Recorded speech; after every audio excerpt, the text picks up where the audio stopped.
단 한 발이면 북한은 흔적도 없이 사라지게 됩니다. 15일 북한이 경의선과 동해선의 남북 연결도로를 폭파하는 사건이 발생했습니다. 뉴스 헤드라인만 보면 북한이 한국식과의 모든 교류를 완전히 끊고 통행을 방해하며 강력한 무력 시위를 통해 북한의 무력 통일 의지를 보여준 듯한 느낌이 있지만 이는 북한 선전용 멘트일 뿐 사실 방어물 공사를 하기 위한 조치였던 것뿐이었습니다. 겉으로는 마치 한국에 엄청난 위협을 가하는 것처럼 선전했지만 속으로는 한국이 절대 오해하면 안 되라며 벌벌 떨고 있는 북한인데 이는 같은 날 유엔사 북한군 통신선을 통해 보낸 통지문에서도 우리 측은 10월 9일부터 남쪽 국경선 일대에 우리 측 지역에서 대한민국과 연결됐던 동서부의 도로와 철길을 완전히 끊어버리기 위한 공사를 진행할 것이라고 아주 친절하고 상세히 밝힌 것을 통해 알 수 있죠. 한국이 뭔가 잘못 오해해서 자신들을 공격하면 안 되니까요. 결국 스스로 자기 땅을 폭파시켜 땅 고르기를 했던 것일 뿐 아무것도 아니었는데요. 해외 네티즌들도 북한의 뻘짓에 황당함을 감추지 못하고 있습니다. 어떻게 된 일인지 북한이 도로에 전쟁을 선포한다는 소식은 제가 2024년에 들어본 소식 중에서 가장 미친 짓이 아닐까 합니다. 몇 년 동안 협상을 거부하다가 패배를 인정하고 지금 협상하고 싶다고 말할 순 없습니다. 그렇게 하면 안 됩니다. 북한은 국경의 자기 쪽에서 계속해서 폭발을 해서 석기 시대로 돌아가는 중이네요 라고 하죠. 그냥 폭죽놀이처럼 보이는 이번 사건에 북한이 얻는 이익이라고는 아무것도 없는데요. 한국 기갑전력이 북진할 때의 리스크가 되는 것도 전혀 없었습니다. 오히려 당시 CCTV에 포착된 영상을 살펴보면 북한군 5명이 폭파 당시 대기하고 있었고 그중 2명은 카메라로 촬영하고 있었는데요. 북한은 군사적 긴장감을 조성하면서 한국 측에 무엇인가를 요구하고 싶었겠지만 그냥 쉬었던 것이 드러난 것이죠. 그러나 절대 방심해서도 안 되는데요. 최근 북한 총참모부는 국경선 부근 포병연합부대 등의 사격 준비 태세를 갖추라는 작전 예비 지시를 내리기도 했습니다. 북한군의 최대 전력이 포병연합부대라는 점에서 사실상 최정예 부대의 군전력을 다시 한번 재점검하는 셈인데요. 북한 국방성 대변인의 발표에 따르면 총 참모부가 내린 작전 예비 지시에는 전시 정원 편제대로 완전 무장된 8개의 포병여단을 13일 20시까지 사격 대기 태세로 전환시키고 각종 작전 보장 사업을 완료하도록 지적하였다라는 내용이 담겼습니다. 이에 외교 전문지 포린플리시는 미국 싱크탱크 스팀스 센터의 로버트 매닝 선임연구원의 기고문을 통해서 1950년대 이후 현재 한반도 전쟁 발발 가능성이 가장 높다는 기사를 보도했습니다. 기고문에 따르면 매닝 연구원은 핵 보유를 선언하고 남북한을 적대적 두 국가 관계로 규정하는 등 김정은의 최근 행보와 관련해 한반도에서 전면적이라는 최악의 상황이 조만간 발생할 것으로 보이진 않지만 자충수에 몰리고 있는 북한이 향후 6개월에서 18개월 사이에 극단적인 행동에 나설 수는 있다라고 분석했는데요. 이어 한국 전문가들과 NIC의 기존 분석을 취합해 2개의 전쟁 시나리오를 제시했습니다. 첫 번째는 북한이 한미합동 군사훈련에 반발해 연평도를 포격한 뒤 저 병력을 상륙시키는 시나리오로 이에 한국이 공군과 해군을 동원해 북한 함정 등을 공격하고 해병대를 연평도에 투입하는 등 공방이 이어지면 북한이 서해상의 무인도에서 전술핵 무기를 터뜨릴 수도 있다는 것입니다. 매닝 연구원은 미국과 한국은 북한과 안정적인 외교 군사적 채널이 없기 때문에 이 같은 시나리오가 실제로 일어날 경우 상황 관리가 불가능할 것이라고 내다봤죠. 두 번째 시나리오는 NIC 출신인 마커스 갈러스카스가 지난해 공개한 대만과 한반도에서의 동시 전쟁 발발 가능성입니다. 중국의 대만 침공에 대한 대응으로 미국이 아시아의 군사력을 이 지역에 투입하는 틈을 노려 북한이 한국을 공격할 수도 있다는 내용인데요. 매닝 연구원은 이 같은 상황 속에서 미국과 중국이 한반도의 문제를 시급하게 보지 않는다며 우크라이나와 중동 등 다른 지역 현안 때문에 북한 문제가 소홀히 다뤄지는 경향이 있다고 지적했습니다. 그러면서 이 같은 고립감은 김정은에게 외부를 향해 무엇인가 메시지를 보내게 만들고 있다라고 덧붙였죠. 결국은 북한이 먹을 쌀 달라는 것이 아닐까 한데요. 아니 똥 주고선 쌀 받을 생각하는 건 미친 게 아닌가. 그렇다면 과연 실제로 한국과 북한이 전쟁하게 된다면 어떤 일이 벌어질까요? 한국군과 북한군의 전력차가 어느 정도일지 궁금한데 결론만 놓고 말씀드리면 육해공 모든 분야에서 비교가 되지 않을 정도로 한국군이 압도적 우위에 있습니다. 그나마 북한이 수적으로 우위에 있다는 육군 역시 머릿수만 많을 뿐이지 전력화, 전술, 보급, 의료, 현대화 등 대한민국 육군을 상대로 북한군이 할 수 있는 것은 거의 없다고 봐도 무방합니다. 보병 전력을 놓고 보면 북한 군인은 군대 내에서도 잘 먹지 못하겠지만 애초에 북한의 경제적 어려움으로 성장기 때의 영양 섭취도 부족하여 남성 평균 키가 158cm밖에 되지 않는데요. 일제강점기 자료에서 한반도 북부가 남부보다 평균 키가 좀 더 컸다는 것을 생각하면 경제력 차이의 기반에 심각하게 일화된 것을 알 수 있습니다.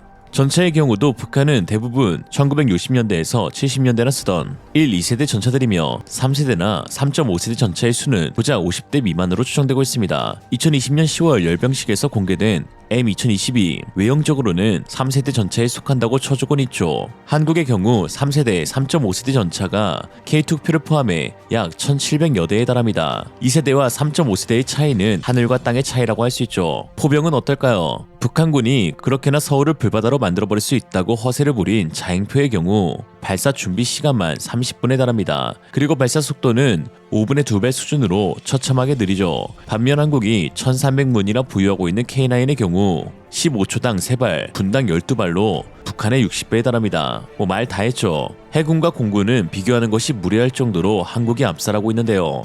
양과 질에서 모두 찌바르고 있습니다. 전투함의 경우 최대 톤수 비교 시 북한은 3,500톤급 크리박 한 척이 전부인 반면 한국은 1만 톤 이상의 전투함만 6척이고 3,000톤 이상으로 확대하면 무려 47척에 달합니다. 상륙 수송선의 경우 북한은 최대가 300톤인데 한국은 15,000톤급만 2척을 갖고 있죠. 잠수함도 북한은 3,000톤 한 척에 불과하지만 한국은 현재 2척에 앞으로 추가 7척이 전력화될 예정입니다. 공군은 KF-21 4.5세대 전투기 하나로 모든 것이 설명이 되죠. 이에 해외 군사 매체이자 구독자 170만 명의 유튜브 채널인 태스크앤퍼포스는 최근 북한이 실제로 한국 침략에 성공할 수 있을까라는 제목의 영상을 올렸습니다. 그리고 모든 영상 뒤에 한마디로 결론 내렸는데요. 임파서블, 절대 불가능하다고 했죠. Between North and South Korea is one of the most likely locations for World War III to break out. The two sides are simply incompatible. One has K-pop, the other has gross human rights violations. Are their forces actually stronger than we think? Despite the extreme poverty in the country itself, North Korea on record spends 24% of its entire national budget on its military. The CIA estimates North Korea's total GDP to be around 40 billion, but it's hard to get exact numbers. Spending 24% of your total national GDP on defense is insanely high.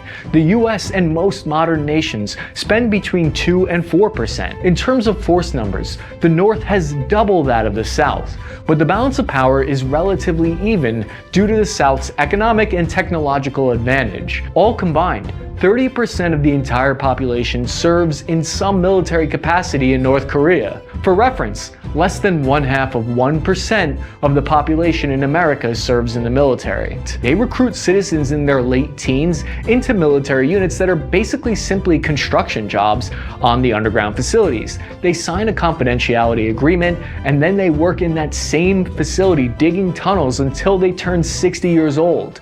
They're forbidden to marry until they've served 10 years in the military construction unit to even see their families. We know all of this because of defector reports from North Korea over every aspect of the nation in order to cement this, and they'd be willing to do anything to stay in power. A strike by North Korea would more than likely be an effort for Kim Jong-un and his cohorts to maintain control. When we look at their individual soldier equipment, we see a massive variety of weapons, from single-shot Soviet anti-tank rifles from World War II to Chinese knockoff high-speed M4s. Because of their long list of human rights violations, it's illegal for most countries to do any trade whatsoever with North Korea. Combine that with the extreme poverty, and it's incredibly hard for North Korea to obtain or manufacture new military equipment.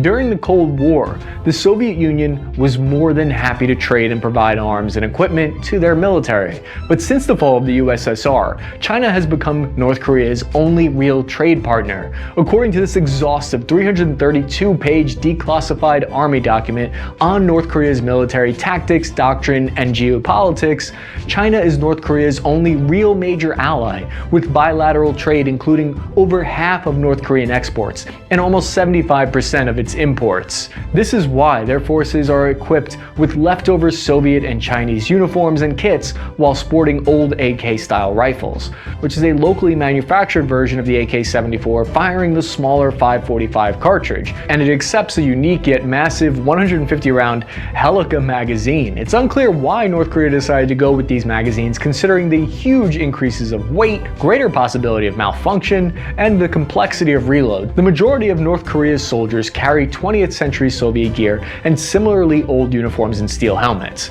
Their most common tanks, making up just short of 3,000 in number, are the T-55 and T-62 tanks, very old.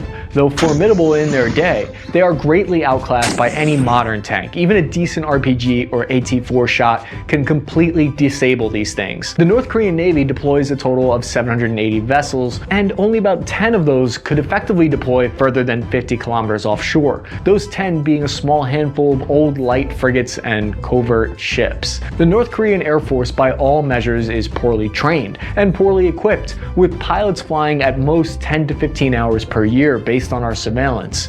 American fighter pilots, for reference, fly an average of 200 hours per year. Not only that, but their ability to fix and sustain a fleet is likely to be non-existent. Military aircraft on average require 10 hours of maintenance per hour of flight time.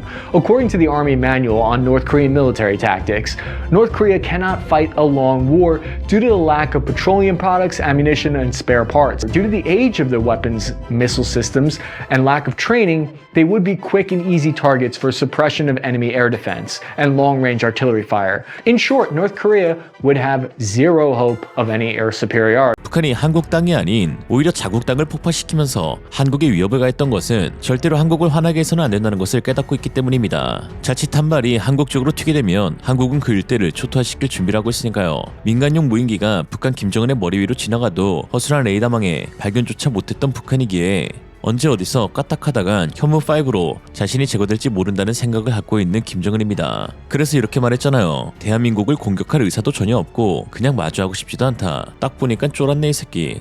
오늘의 한 줄 평, 설득력과 폭력은 한 끗 차이. 이생으로 리얼리즘이었습니다. 여러분의 생각은 어떠신가요? 현명하고 지혜로운 여러분의 의견을 지금 댓글에 남겨주세요. 감사합니다.